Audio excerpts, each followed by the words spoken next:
Hey guys, and welcome to my YouTube. Today is Wednesday, January 27th, 2021, and it's day 27 of Acts of the Apostles and chapter 27, verses 1 through 44. Just a friendly reminder to check out my other videos and playlists. I have a variety of videos out there on my YouTube as well as my Instagram. I have more music on my YouTube, of course. I have more videos on YouTube in general. I have lessons. I have music, of course. I have prayers. I have just silly videos.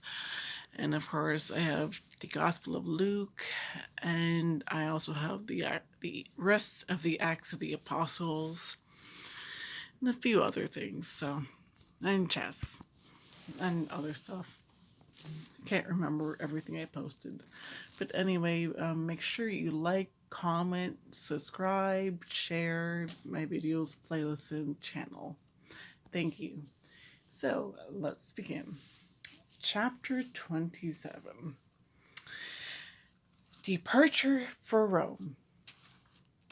When it was decided that we should sail to Italy, they handed Paul and some other prisoners over to a centurion named Julius of the cohort Augusta. We went on board a ship from Adramyttium bound for ports in the province of Asia and set sail. Archektos, a Macedonian from Thessalonica, was with us. On the following day, we put in Sidon, where Julius was kind enough to allow Paul to visit his friends who took care of him. From there, we put out to sea and sailed around the sheltered side of Cyprus because of the headwinds, and crossing the open sea off the coast of Sicilia and Pamphylia, we came to Myra in Laeria. Storm and shipwreck. There, the centurion found an Alexandrian ship that was sailing to Italy and put us on board. For many days we made little headway, arriving at Cnidus only with difficulty. And because the wind would not permit us to continue our course, we sailed for the sheltered side of Crete off Salomone. We sailed past it with difficulty and reached a place called Fair Havens, near which was the city of Lasea. Much time had passed, and sailing had become hazardous because of the time of the fast that had already gone by, so Paul warned them. Men, I can see that this voyage will result in severe damage and heavy loss, not only to the cargo and the ship, but also to our lives. The centurion, however, paid more attention to the pilot and to the owner of the ship than to what Paul said. Since the harbor was unfavorably situated for spending the winter, the majority planned to put out to sea from there in the hope of reaching Phoenix, a port in Crete facing west-northwest, there to spend the winter. A south wind blew gently, and thinking they had attained their objective, they weighed anchor and sailed along close to the coast of Crete. Before long, an offshore wind of hurricane force, called a northeaster, struck. Since the ship was caught up in it and could not head into the wind, we gave way and let ourselves be driven. We passed along the sheltered side of an island named Caudia, and managed only with difficulty to get the dinghy under control. They hoisted it aboard, then used cables to undergird the ship because of their fear that they would run aground on the shoal of Citrus. They lowered the drift anchor and were carried along in this way. We were being pounded by the storm so violently that the next day they jettisoned some cargo, and on the third day, with their own hands, they threw even the ship's tackle overboard. Neither the sun nor the stars were visible for many days, and no small storm raged. Finally, all hope of our surviving was taken away.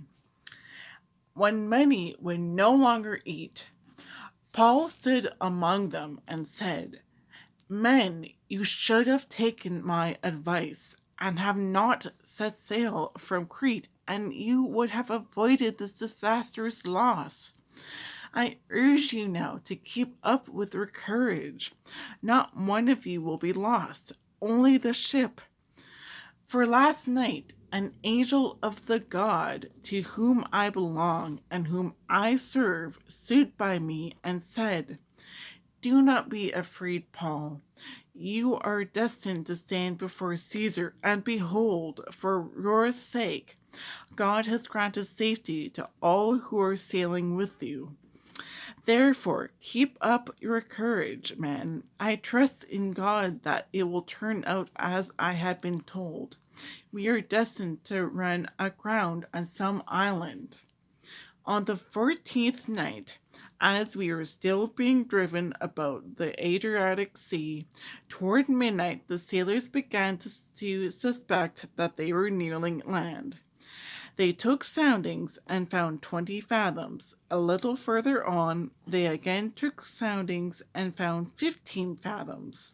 Fearing that we would run aground on a rocky coast, they dropped 4 anchors from the stern and prayed for day to come.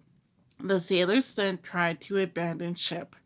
They lowered the dinghy to the sea on the pretext of going to lay out anchors from the bow.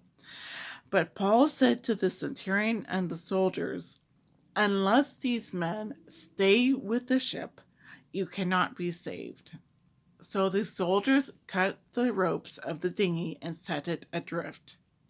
Until the day began to dawn, Paul kept urging all to take some food. He said, Today is the 14th day. You have been waiting, going hungry, and eating nothing. I urge you, therefore, to take some food. It will help you survive. Not a hair of anyone's head here will be lost. When he said this, he took bread, gave thanks to God in front of them all, broke it, and began to eat. They were all encouraged and took some food themselves. In all, there were 276 of us on the ship. After they had eaten enough, they lightened the ship by throwing the wheat into the sea. When day came, they did not recognize the land, but made out a bay with a beach. They planned to run the ship ashore on it, if they could. So they cast off the anchors and abandoned them to the sea, and at the same time they unfastened the lines of the rudders, and hoisting the foresail into the wind, they made for the beach. But they struck a sandbar and ran the ship aground. The bow was wedged in and could not be moved, but the stern began to break up under the pounding of the waves. The soldiers planned to kill the prisoners so that none might swim away and escape. But the centurion wanted to save Paul, and so kept them from carrying out their plan. He ordered those who could swim to jump overboard first and get to the shore, and then the rest, some on planks, other on debris from the ship. In this way, all reached shore safely.